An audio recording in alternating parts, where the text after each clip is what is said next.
नमस्ते बच्चों, my self Jaiswal sir. हम पढ़ रहे हैं class 10th science electricity.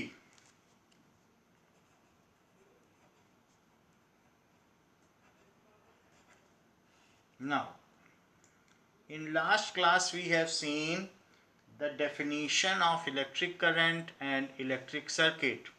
So current flowing through any cross sectional area, so amount of charge flowing through any cross sectional area पर second.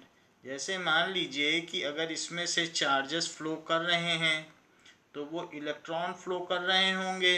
So whatever electrons are passing through any cross sectional area per second.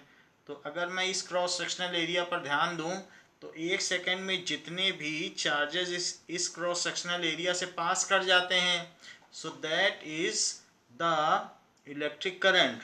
So what is electric current? It is the core concept. Electric current is amount of charge passing through any cross sectional area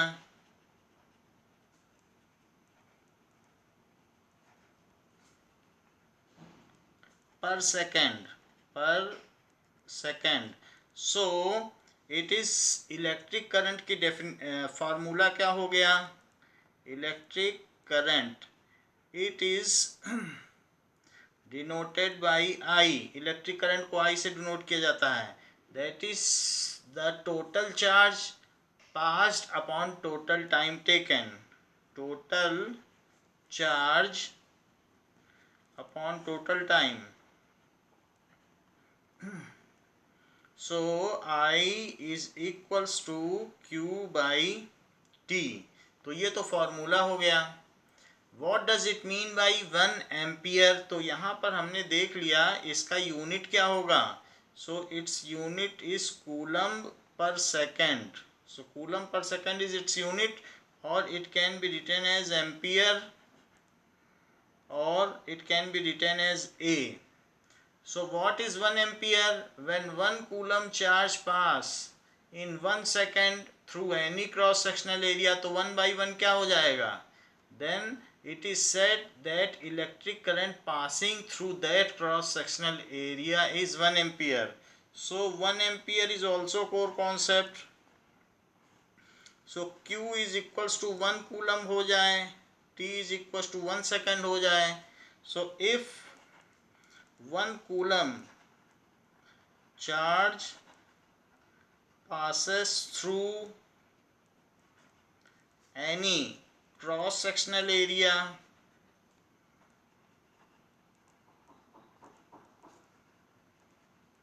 in 1 second, then it is said that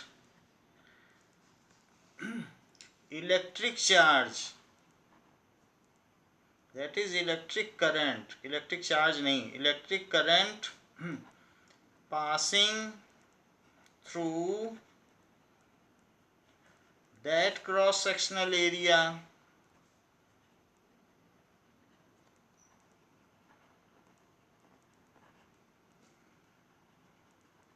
is 1 ampere. So उसको 1 ampere कहेंगे. ऐसा क्यों कहेंगे?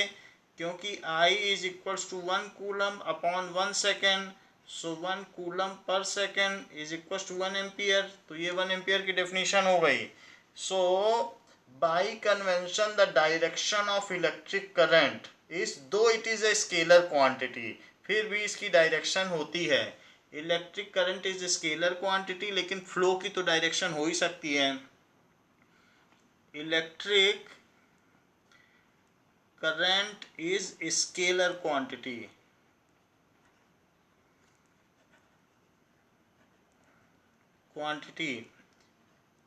Its direction, जो by convention है पूरे world में माना जाता है, bye its direction, electric current की डायरेक्शन क्या होती है?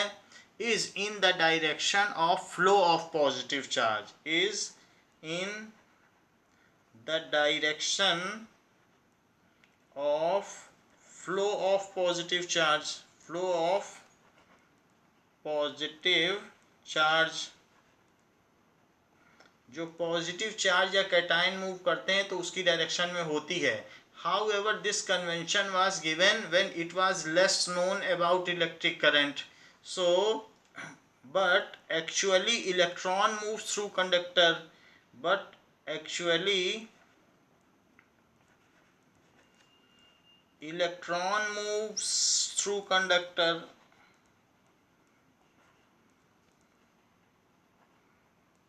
क्यों? क्योंकि जो Na+ है या Al3+ है ये सब लैटिस पॉइंट्स पर होते हैं। अगर वही बहने लगेंगे तो सॉलिड कहाँ रह जाएगा। तो वो लैटिस पॉइंट्स पर रहते हैं और उनके जो वैलेंस इलेक्ट्रॉन होते हैं जिनको कि वो मेटल में लिबरेट कर देते हैं, सो वही इलेक्ट्रॉन ही मूव करते हैं। Al3+ आयन और Na+ आयन तो लैटिस पॉइंट्स पे रहते हैं और वो स्ट्रक्चर बना के रखते हैं सॉलिड का।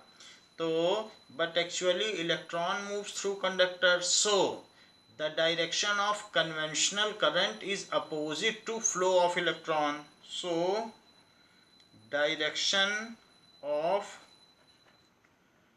conventional current is opposite to flow of electron, flow of electrons। तो इलेक्ट्रॉन्स के फ्लो करने की विपरीत दिशा में विद्युत धारा प्रवाहित होती है। मान लीजिए कि यहाँ पर एक बल्ब लगा हुआ है, इलेक्ट्रिक सर्किट की बात कर रहा हूँ, और इसमें एक आपने सोर्स ऑफ पोटेंशियल डिफरेंस यानी सेल लगा दिया है और एक स्विच है जो कि ऑन कंडीशन में है और इसमें एक एमीटर भी लगा दिया है जैसा कि आपकी बुक में बनाया गया है। तो ये प्लस है और ये माइनस है। तो आप क्या बता सकते हैं इलेक्ट्रॉन किस टर्मिनल पर ज़्यादा होंगे? तो निगेटिव टर्मिनल पर इलेक्ट्रॉन ज़्यादा होंगे और पॉजिटिव पे कम होंगे। तो इलेक्ट्रॉन निगेटिव टर्मिनल से चलते चलते बाहर कहाँ पहुँचेंगे? इलेक्ट्रॉन ऐसे चलेंगे और चलते चलते पॉजिटिव टर्मिनल की ओर आ जाएंगे ऐसे, क्योंकि निगेटिव टर्मिनल पर ज़्यादा होंगे तो ऐसे आ जाएंगे। अच्छा, तो हमें अगर इलेक्ट्रॉन इधर आ रहा है, निगेटिव चार्ज इधर आ रहा है, तो ये मान लेना चाहिए कि पॉजिटिव चार्ज उल्टा जा रहा है। तो क्योंकि इलेक्ट्रिक करंट क्या होती है, is in the direction of positive charge, तो हमें ये मान लेना चाहिए कि इलेक्ट्रॉन इधर आ रहा है तो करंट उधर जा रही है। तो इस तरीके से इलेक्ट्रॉन के अपोजिट मानना पड़ेगा कि नहीं, क्योंकि फ्लो ऑफ पॉजिटिव चार्ज माना जाना है। तो इसलिए direction of electric current in outer circuit is from positive terminal to negative terminal. So direction of electric current is from positive terminal to negative terminal। तो ये बात लिख लें कि direction of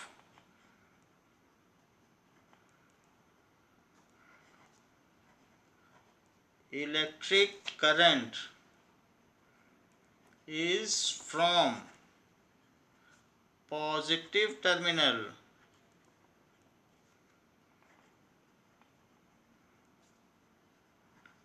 to negative terminal।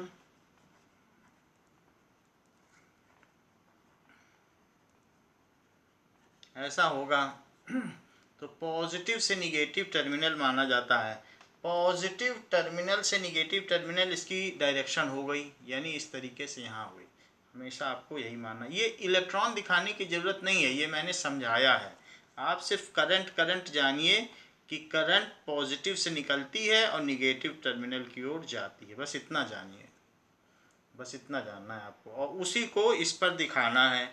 जैसे मान लीजिए ये सर्किट है, इलेक्ट्रिक सर्किट, और स्विच अगर ऑन है तो सर्किट क्लोज्ड माना जाता है, यानी उसमें करंट फ्लो कर रही है। तो देखो स्विच ऑन है हमारा, अगर स्विच के बीच में डॉट लगा दोगे तो ये स्विच ऑन है, यानी वायर कहीं टूटा नहीं है। और इसके बाद एक एमीटर लगा दिया, तो एमीटर लगा दिया तो इसके बाद ये ऐसे दिखाना है कि ये करंट गई, ऐसे गई, ऐसे गई, ऐसे गई। तो यहाँ पॉजिटिव से नेगेटिव है और इसको आई लिख दो और ये बल्ब जल रहा है, ऐसे दिखा दें। एमीटर है तो प्लस माइनस अवश्य दिखाएं। ये कैसा है? Switch closed, circuit on. Switch जो है वो क्लोज है तो सर्किट कंप्लीट है। सो इस तरीके से सर्किट कंप्लीट है। सो इलेक्ट्रिक सर्किट कंप्लीट है।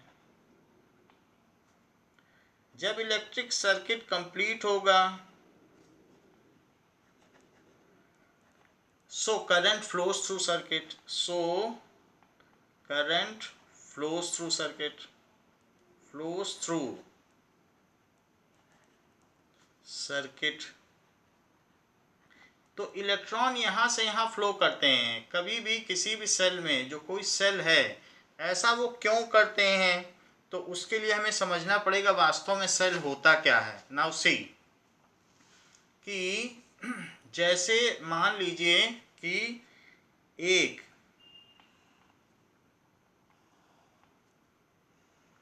यहाँ पर जिंक इलेक्ट्रोड है, तो जस्ते का इलेक्ट्रोड और एक कॉपर है, ये कॉपर है और ये जिंक है। तो क्या आपको इस बात की जानकारी है, ये Zn है और ये Cu है। Do you know that zinc is more reactive than copper? So reactivity के मामले में कौन ज़्यादा रिएक्टिव है? Zinc. More reactive metal displaces less reactive metal from its salt solution. Zinc more reactive है और इन दोनों को ही हमने ऐसे सॉल्यूशन में डाल दिया है जैसे CuSO4 सॉल्यूशन में डाल दिया है और 2- तो जिंक ज़्यादा रिएक्टिव है। जिंक कॉपर से बोलेगा कि मैं ज़्यादा रिएक्टिव हूँ तो मैं मेटल में क्यों रहूँ, मैं अच्छा डोनर हूँ। जो अच्छा मेटल होता है वो इलेक्ट्रॉन का अच्छा डोनर होता है। तो जिंक क्या करेगा, अपने इलेक्ट्रॉनों को यहीं छोड़ देगा, अपने इलेक्ट्रॉनों को यहीं छोड़ देगा और सॉल्यूशन में Zn2+1 के उतर जाएगा। यानी इस इलेक्ट्रोड पे क्या होगा, जिंक मेटल जो है वो Zn2+ जिंक आयन बन जाएगा और अपने इलेक्ट्रॉनों को अपने टर्मिनल पर ही छोड़ देगा। लेकिन सॉल्यूशन में जितने एनायन होते हैं, जैसे सल्फेट में 2- है कि नहीं, तो सल्फेट में आप देख लीजिए 2- लगाया गया है। तो अब 2- ऐसा तो नहीं हो सकता है कि 2- हो और जिंक भी रह जाए और कॉपर भी रह जाए, ऐसा नहीं हो सकता है। तो इस वजह से अगर मैं इसके बाहर एक छोटा सा बल्ब लगाऊं तो ये इलेक्ट्रॉन, इनके पास क्योंकि जो ये है, ये ज़्यादा इलेक्ट्रोपॉजिटिव है, तो electron will rush to copper terminal. तो इलेक्ट्रॉन क्यों रश करेंगे, क्योंकि जिंक उतरा है तो वो यहाँ इसलिए रश करेंगे जिससे कि 4 इलेक्ट्रॉन है, 2 तो रश कर ही जाएंगे, इक्वी पोटेंशियल। ऐसा क्यों होगा, इस तरीके से मान लीजिए कि 2 पानी के बर्तन हैं। सो अगर एक में वाटर ज़्यादा है, पोटेंशियल डिफरेंस, और दूसरे में वाटर कम है, तो वाटर किस से किस में रश करेगा, इधर से इधर रश करेगा। क्यों रश करेगा, because water potential is high, gravitational potential, तो वाटर इधर आएगा जब तक कि दोनों तरफ चीज़ें इक्वल ना हो जाएं। तो इलेक्ट्रॉन यहाँ से मूव करेगा इसके थ्रू और वो रश करेगा इधर आने के लिए, तो उस एनर्जी की वजह से ये बल्ब जलेगा। When electron move through circuit, ये सेल के अंदर की बात बता रहा हूँ, ये जो भी चीज़ें बता रहा हूँ ये इसकी बात बता रहा हूँ, ये सेल है तो उसी की तो बात बता रहा हूँ। तो इलेक्ट्रॉन यहाँ मूव करेंगे और जिंक इससे बोलेगा कि देखो मैं उतर आया हूँ और तुम्हारे लिए उधर इलेक्ट्रॉन छोड़ दिए हैं, जाओ जाकर वहाँ डिपॉजिट हो जाओ और मुझे सल्फेट के साथ रहना है क्योंकि मैं तुमसे ज़्यादा एक्टिव हूँ। तो अब इस इलेक्ट्रोड पे क्या काम होगा, Cu को मजबूरन 2 इलेक्ट्रॉन लेकर डिपॉजिट हो जाना पड़ेगा अपने इलेक्ट्रोड पर, और ये तब तक चलता रहेगा जब तक सारे जिंक नहीं उतर जाते और सारा कॉपर सल्फेट कॉपर इस पे डिपॉजिट नहीं हो जाता। तो अगर इसमें 1 मिलियन कॉपर आयंस हैं तो वो सारा 1 मिलियन उस पर डिपॉजिट हो जाएगा और ये बहुत थिकर हो जाएगा और ये सारी जिंक की जो रॉड है वो सारी डिप्लीट होकर इसी में घुल जाएगी और ये जो ब्लू कलर का कॉपर सल्फेट सोल्यूशन है वो ट्रांसपेरेंट जिंक सल्फेट सोल्यूशन में बदल जाएगा। तो ये जो इसके अंदर काम होगा ये और कुछ नहीं होगा इस सोल्यूशन में, सिर्फ यही काम होगा। Zn plus CuSO4 gives ZnSO4 और प्लस Cu, यही चीज होगा, Cu डिपॉजिट हो जाएगा तो ये सेल है। तो ये जो इलेक्ट्रॉन इधर मूव कर रहे हैं सो दे हैव एनर्जी। तो वो जो एनर्जी किस वजह से होती है, डिफरेंट मेटल में कोई मेटल ज़्यादा रिएक्टिव है कोई लेस रिएक्टिव है, तो उनकी जो इलेक्ट्रोनिगेटिविटी है यानी इलेक्ट्रॉन लेने की क्षमता, या फिर मेटल के केस में कह सकते हो इलेक्ट्रोपॉजिटिविटी, इलेक्ट्रॉन देने की क्षमता। So the calibre of capacity of giving electron is called electropositivity. Zinc is more electropositive than copper, hence it readily donates electron which copper can not. तो ये इलेक्ट्रॉन देता है और वही इलेक्ट्रॉन इधर मूव करते हैं थ्रू बल्ब, और वही कॉपर जाकर इसमें डिपॉजिट हो जाता है। जब इलेक्ट्रॉन है तो इसे जाना पड़ेगा, इन दोनों में लड़ाई होती है, ये जीत जाता है ये हार जाता है, तो इसे सोल्यूशन में रहने का कोई हक नहीं है। जब राजा है तो राजा डोनेट करेगा, ना कि उस देश का सामंत। तो जो सबसे बड़ा है वही डोनेट कर सकता है। तो यही बात सेल में होती है। तो when electron move then they carry energy, और कैरी एनर्जी करते हैं and they give all the energy to some resistance. तो जो बल्ब है उसका काम क्या है ये conductor, but it hinders the flow of electron. तो बल्ब एक तरीके का रेजिस्टेंस है, it hinders the flow of electron.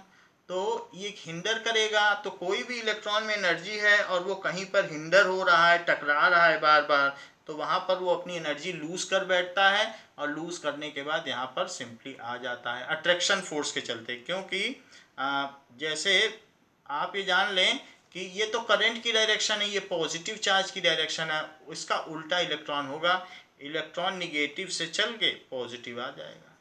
और उल्टा सोचो तो करंट, वास्तव में करंट कुछ भी नहीं चलती, चलता तो इलेक्ट्रॉन ही है। जिधर करंट है सोचो उसके उल्टा इलेक्ट्रॉन चल रहा है। तो करंट इधर जा रही है तो मानो इलेक्ट्रॉन इधर जा रहा है, तो चलता तो इलेक्ट्रॉन ही है। और कैसे चलता है वो मैंने बता दिया आपको। तो दो अगर इलेक्ट्रोड है जिंक और कॉपर का, तो ये एक तरीके का डेनियल सेल इसको बोला जाता है। तो डेनियल सेल या ऐसे ही सारी सेल होते हैं जो दूसरे भी सेल होते हैं, कोई ड्राई सेल है, तो सेल के बारे में हम आगे इसी चैप्टर में पढ़ लेंगे।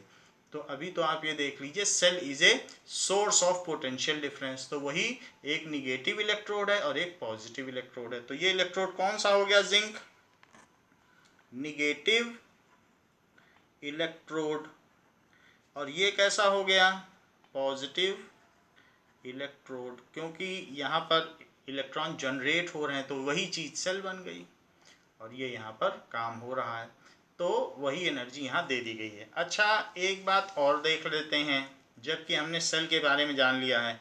मान लीजिए कि एक इस तरीके का वायर है, फिर ये पतला हो गया, फिर इसके बाद ये और मोटा हो गया ऐसे, और फिर इसके बाद ये बिल्कुल पतला हो गया,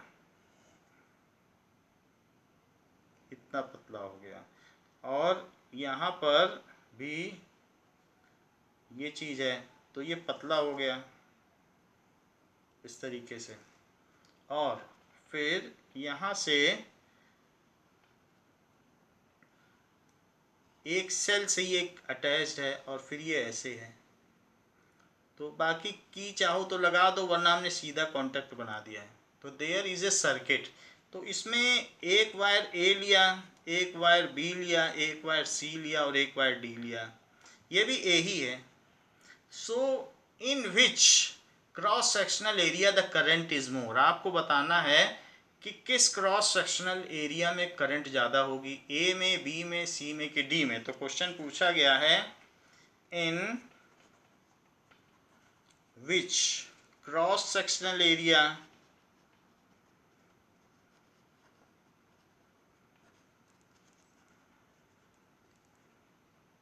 करंट इज मोर, ये बात आपको बतानी है। तो आप एक बात देख लें कि इस क्वेश्चन में जो करंट फ्लो करेगी, मान लीजिए कि अगर इंडिया गेट से जितने सैनिक निकले जो भी हैं, तो इंडिया गेट से निकले, फिर वो चांदनी चौक में गए, फिर इसके अलावा वो दिल्ली गेट से निकले, तो कहीं भी निकलेंगे तो जितने बाइकर्स मूव कर रहे हैं बीच में तो कहीं इलेक्ट्रॉन जनरेट नहीं हो रहे हैं, वो तो सेल पे ही हो रहे हैं, तो वो कितने जाएंगे और कितने आएंगे, वही इलेक्ट्रॉन तो पूरे सर्किट में मूव कर रहे हैं। There are no extra electrons generated in between या in duration of its path. तो यहाँ जितने इलेक्ट्रॉन गुजरेंगे उतने ही इस गली से गुजरेंगे, उतने बड़े बहुत बड़े राजपथ से गुजरेंगे। तो जो बाइकर्स मूव कर रहे हैं वही तो जाएंगे। अगर एक्स्ट्रा इलेक्ट्रॉन कहीं से जनरेट हो जाए या यहाँ रुक जाए तो वहाँ तो वो कॉपर मोटा हो जाएगा और धीरे धीरे गिर जाएगा। तो कभी ऐसा आपने देखा है कि आपके किसी घर में कोई कॉपर वायरिंग मोटी होके गिर गई हो? तो in any circuit whatever may be the cross sectional area, the same amount of current passes through all cross sectional area and whatever is the most constricted path। ये जो गली है यही डिसाइड करेगी कि कितने बाइकर्स मूव कर पाएंगे पूरे, चाहे बीच में राजपथ ही क्यों ना हो। लेकिन जो सबसे पतला रास्ता है, जो रेजिस्टेंस है, वही डिसाइड करेगा कि कितने इलेक्ट्रॉन पूरे के थ्रू गुजरेंगे। बहुत हायर रेजिस्टेंस लगा दोगे तो थोड़े ही गुजर पाएंगे, और अगर कम रेजिस्टेंस है तो ज़्यादा से ज़्यादा गुजरेंगे। लेकिन जितने भी जाएंगे तो in any circuit the current will be same throughout the circuit whatever may be the cross sectional area। so in any circuit, in any जो भी closed electric circuit है, electric circuit,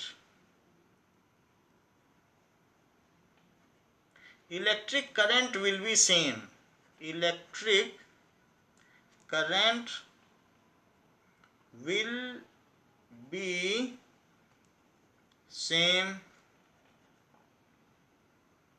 throughout circuit। तो through out circuit में same electric current रहेगी what ever may be the cross sectional area, and it is independent of the cross sectional area. दो the cross sectional area में very point two point या place to place, तब भी दो cross sectional area में very place to place, फिर भी एक ही करंट फ्लो करेगी। मेरा कहने का मतलब है कि अगर यहाँ से 2 एम्पियर करंट फ्लो कर रही है तो यहाँ से भी 2 एम्पियर करंट फ्लो करेगी, यहाँ से भी 2 एम्पियर करंट फ्लो करेगी, और यहाँ से भी 2 एम्पियर करंट फ्लो करेगी, और फ्लो करते करते यही 2 एम्पियर करंट यहाँ पर आ जाएगी। So in total circuit the same current will flow, ऐसा होगा। नाउ ये तो बात हो गई कि एक क्रॉस सेक्शनल एरिया से एक जैसी ही करंट फ्लो करेगी। Now we will see the flow of charges inside wire. ये किस तरीके से होता है? Flow of charges inside wire, flow of charges inside wire.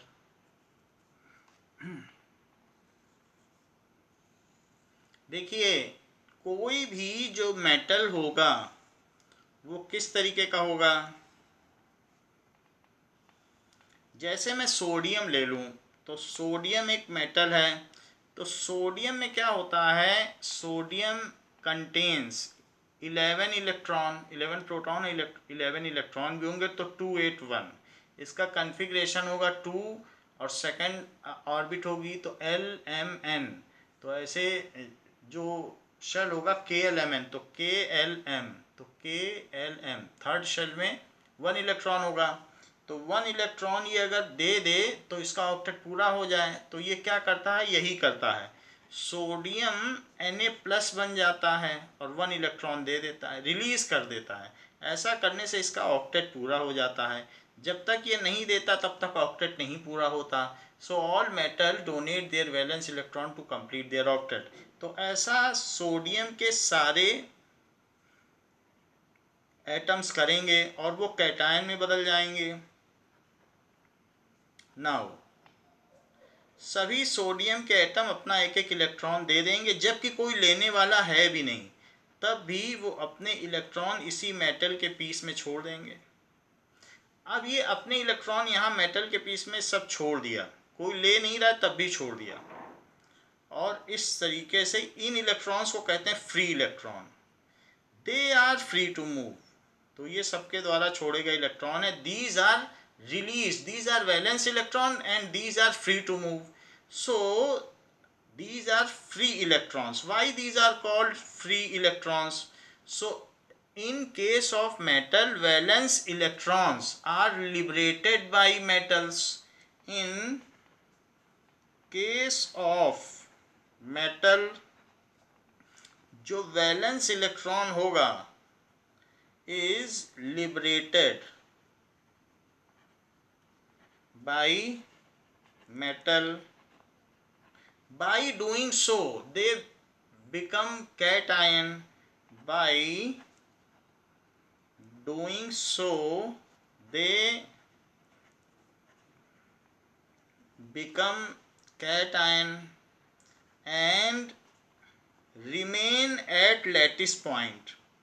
Remain at lattice points. जैसे कि घर ईंटों का बना होता है, तो ईंट का जो सेंटर है वो लैटिस पॉइंट समझिए, तो वह ऐसे ही सोडियम के जो कैटायंस हैं वो अपनी जगहों पर रहेंगे, तभी तो सॉलिड सॉलिड कहलाएगा। तो उनका जो प्लेस है उसे लैटिस पॉइंट्स कहते हैं। So they remain at their fixed position. However the valence electrons are free to move. ये जो एक इलेक्ट्रॉन इसने छोड़ दिया है, however valence electron are free to move, free to move। अब ये देखिए, ये फ्री टू मूव हैं। These electron freely move very rapidly, ये पूरी तरीके से ऐसे मूव करते हैं चारों तरफ। एंड बाइंड दीज कैटायंस, ये इलेक्ट्रॉन बीच बीच में चारों तरफ घूमते रहते हैं और इन कैटायंस को भागने नहीं देते, नहीं तो ये तो छोड़ के भाग जाएं अपने पॉइंट्स को। तो इसलिए these are freely moving, free to move, called free electron, called free electron, free electron। they bind all the cations, ये जो Na+ है ये सब cations हैं। they bind all the cations at their lattice points। they bind all the cations, all the cations at their lattice points। तो ये चीज है। तो इन इलेक्ट्रॉन्स को क्या कहा जाता है? These electrons are called free electrons, इनको फ्री इलेक्ट्रॉन्स कहा जाता है। तो हमने लिख दिया free electrons. And this model of metal, हर मेटल में यही होगा, this model is called electron sea model. This कि इलेक्ट्रॉन के समुद्र में कैटायंस अपनी जगह हैं। This model is called electron sea model. तो ये इलेक्ट्रॉन सी मॉडल हो गया। Now the motion of electron is first scene by J.K. Brownie. सबसे पहले इस मोशन को ब्राउनी ने देखा। सो उन्होंने क्या देखा, ये जो इलेक्ट्रॉन हैं वो किस तरीके से मूव कर रहे हैं। So the motion of electron in metal, the motion of electron in metal was first seen by J.K. Brownie.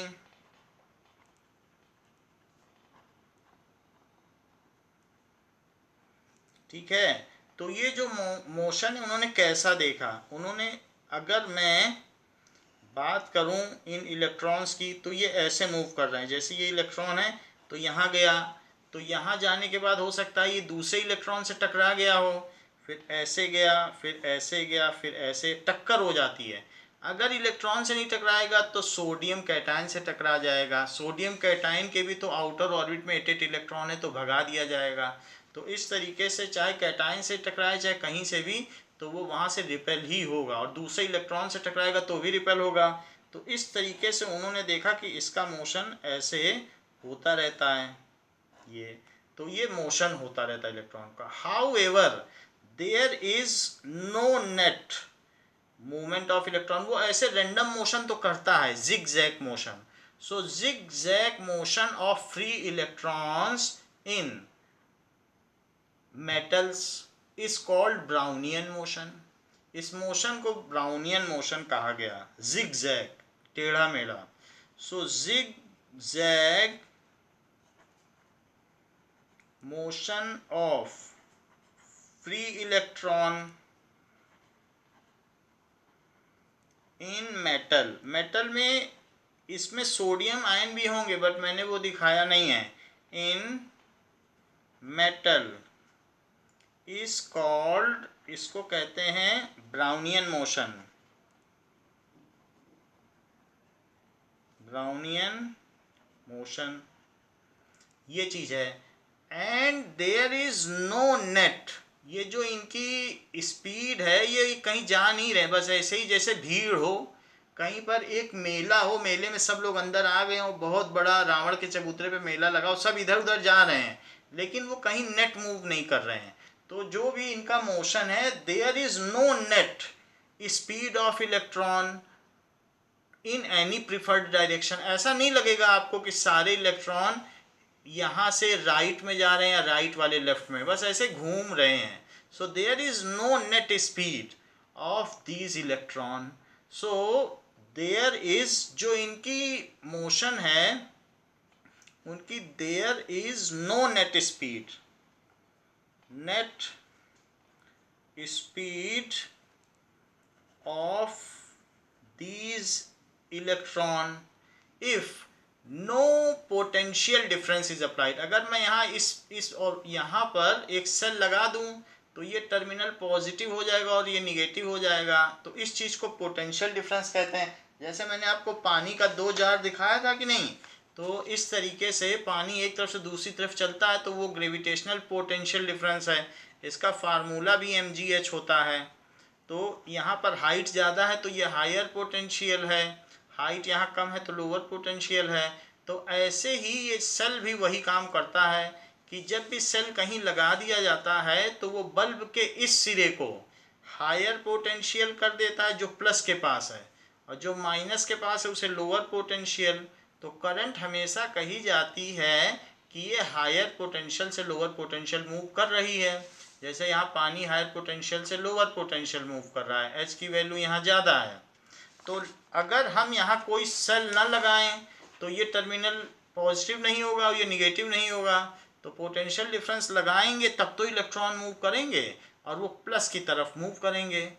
लेकिन अगर पोटेंशियल डिफरेंस न लगाया जाए, so there is no net speed of these electron if no potential difference is applied. If no potential difference is applied. अभी potential difference का concept आने वाला है, वरना सिंपली ये समझ लीजिए, if both the terminals are not connected with a cell, if both terminals are not connected with cell, अगर कनेक्ट न किया जाए कनेक्टेड विद सेल, तो फिर ऐसे केस में इनका कोई नेट स्पीड नहीं होगा। अच्छा, इन केस बस ये घूमते रहेंगे वहीं पर, कहीं जाएंगे नहीं, ये नहीं होगा कि इधर से इधर मूव करने लग जाए, कोई प्रिफर्ड डायरेक्शन ही नहीं होगी। In case if both the ends of metal are connected with a cell, तो क्या होगा? In case both ends of metal are connected with cell, then along with zigzag motion they have a net movement in a preferred direction. Then along with zigzag motion electron start moving to positive terminal. भाई electron negative charge होते हैं तो किधर move करेंगे? Positive terminal की ओर. Electrons start moving to positive terminal. Electrons start moving towards positive terminal.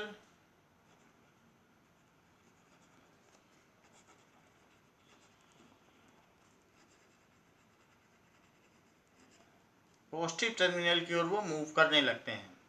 ठीक है, जैसे मान लीजिए कि ये एक मेटल प्लेट है और इसके दोनों एंड पर मैंने एक सेल लगा दिया है. तो सेल लगाने की वजह से जो पॉजिटिव टर्मिनल पॉजिटिव एंड है वो इस टर्मिनल को प्लस कर देगा और जो निगेटिव है वो इसको निगेटिव कर देगा. तो हमने देख लिया था कि कॉपर और जिंक में जिंक निगेटिव टर्मिनल होता है और कॉपर पॉजिटिव टर्मिनल होता है. वही ये सेल है. तो ऐसा हो गया. अब ये जो इलेक्ट्रॉन होंगे, मान लीजिए एक इलेक्ट्रॉन है तो वो जिगजैग मोशन तो करेगा, लेकिन आप देखोगे धीरे धीरे चुपके चुपके वो इधर बढ़ गया, यहाँ से यहाँ चला आया. So along with zigzag motion टक्कर तो मारेगा इधर उधर, लेकिन साथ ही साथ वो इस डायरेक्शन में बढ़ता भी जा रहा है प्लस की तरफ. वैसे तो करंट उल्टी जाती है, इलेक्ट्रॉन इधर जाएगा तो इस करंट हमेशा प्लस से माइनस जाती है और इलेक्ट्रॉन के चलने के अपोजिट होती है. तो ये करंट की डायरेक्शन है. करंट की डायरेक्शन कैसी होगी? इधर. और ये हुई इलेक्ट्रॉन की direction. So what is drift speed? Drift speed,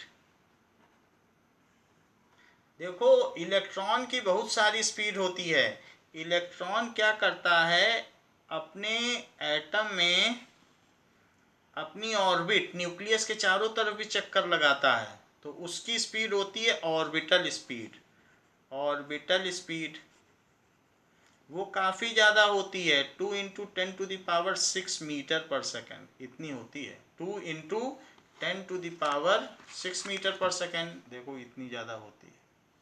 इसके अलावा इलेक्ट्रॉन अगर मेटल को हीट कर दिया जाए तो ये इधर मूव कर रहा है, तो यहाँ से ये मूव कर रहा है, ऐसे मूव कर रहा है, ये भी बहुत तेज होती है. तो ये यहाँ से यहाँ मूव करना, इट इज़ वेरी स्पीडी. तो ये जो मोशन होता है, फ्री इलेक्ट्रॉन का जो मोशन होता है मेटल के अंदर, वो क्या होता है, उसको कहते हैं थर्मल स्पीड. एक ऑर्बिटल स्पीड बताई और दूसरी क्या है, थर्मल स्पीड. तो वो 10⁻³ मीटर पर सेकेंड है, वो जरा कम है. ये 10⁻⁶ थी, 1 मिलियन मीटर पर सेकेंड, और ये 1000 मीटर पर सेकेंड. अब ड्रिफ्ट स्पीड देखो, when potential difference is applied then the net velocity of electron from negative terminal to positive terminal under Brownian motion, तो बहुत बार टकराएगा तब थोड़ा बढ़ेगा. when potential difference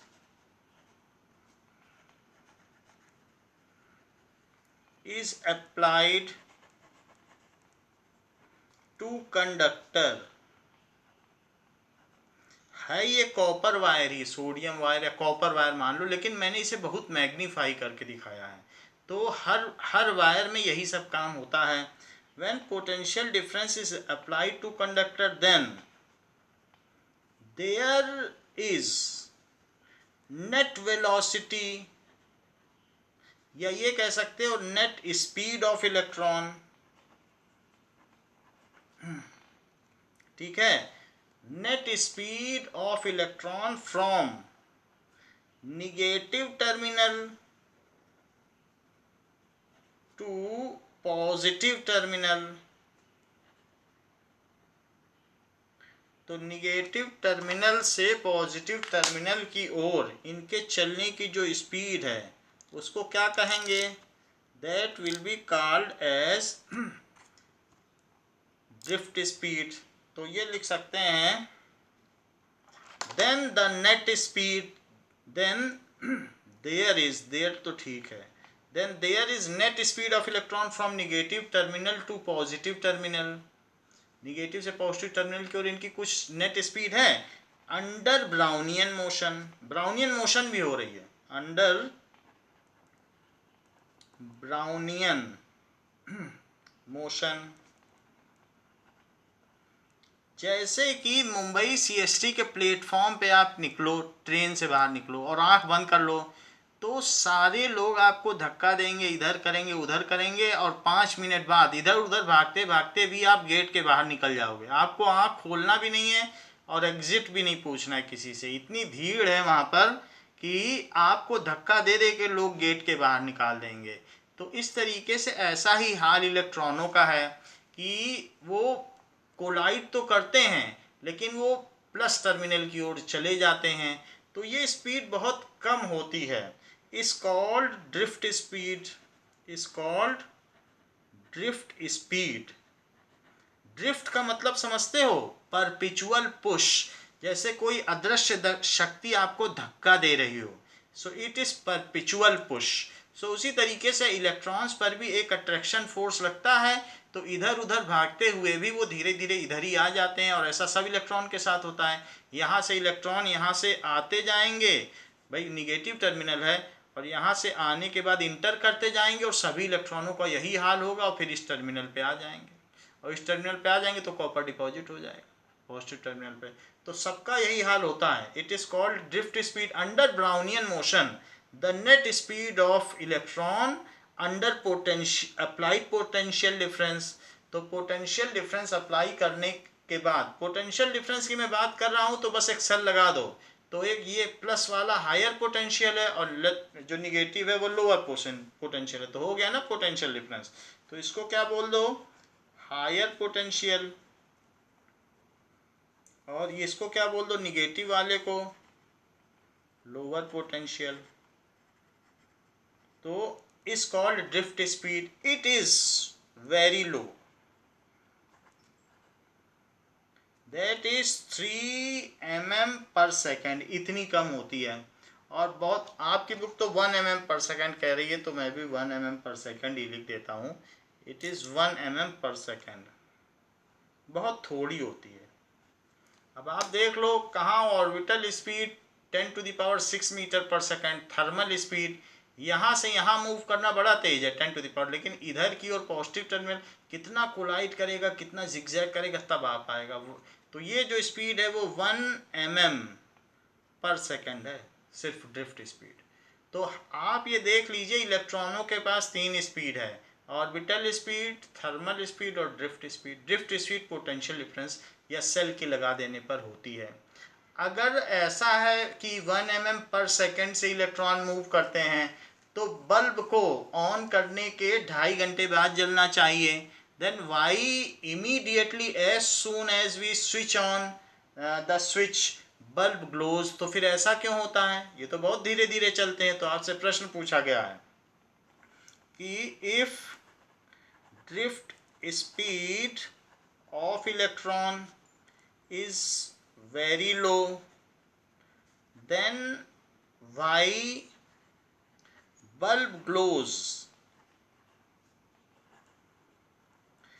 as soon as switch is put on? Switch is put on। तो switch put on करते ही bulb क्यों जल जाता है? तो इसका क्या रीजन है? मान लीजिए बहुत सारे इलेक्ट्रॉन हैं, तो एक इलेक्ट्रॉन के बढ़ने पर दूसरे सब इलेक्ट्रॉन बढ़ जाते हैं क्योंकि इनके बीच रिपल्शन है।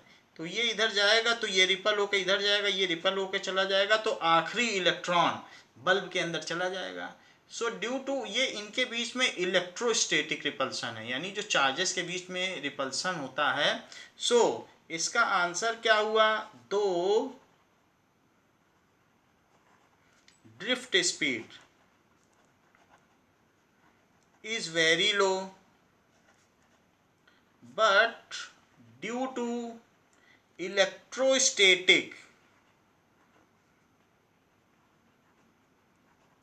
repulsion between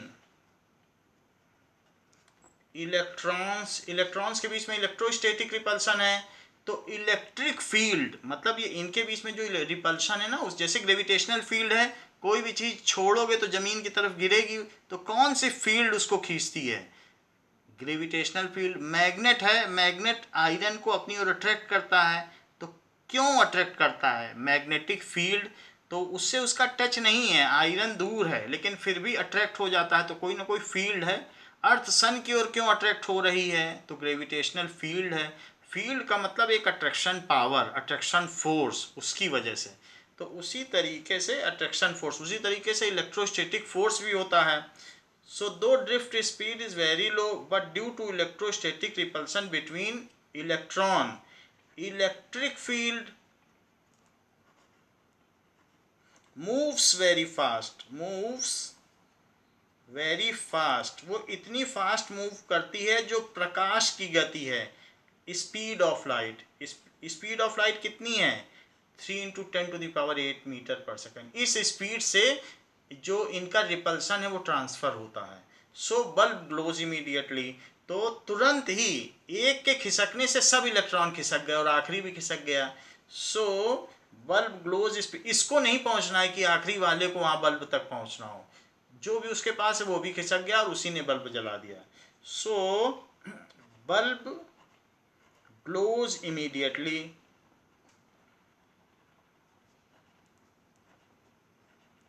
ये चीज हो गई। तो बच्चों इस क्लास के लिए इतना ही, आगे नेक्स्ट क्लास में आपको बताया जाएगा। थैंक यू बच्चों।